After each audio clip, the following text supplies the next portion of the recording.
But I love that you say that you create partnerships with your students. That's an essential key to creating a culturally responsive classroom.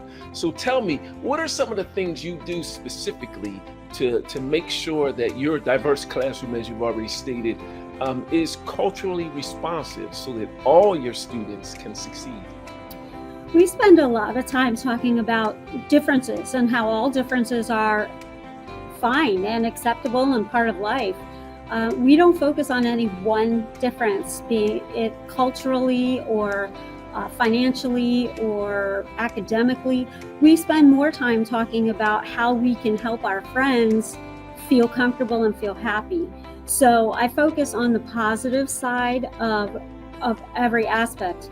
As an example, I have one student that is part Native American, and they have a strong belief in not having their picture taken. They believe strongly that their spirit will disappear into the camera if they have their picture taken. So my whole class understands that. We've talked about the belief. We've talked about why my friend doesn't want his picture taken and how we can get him included in class things without always having his face in a picture. Those are the kind of things we work on all the time, just to help keep everyone aware that no matter who you are, you're different, but you're special and unique. I guess that's probably the biggest example there. Wow, that's huge. I really love that. I love that you take the time to do that and teach that for your students. And just remind us again, what grade levels are you working with?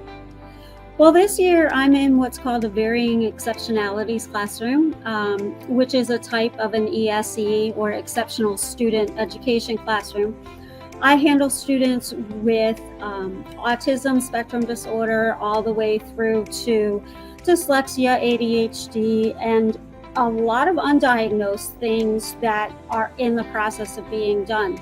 Because of that, I have a whole bunch of different levels of students, and this year they have me teaching a VE classroom with grades 3 through 5.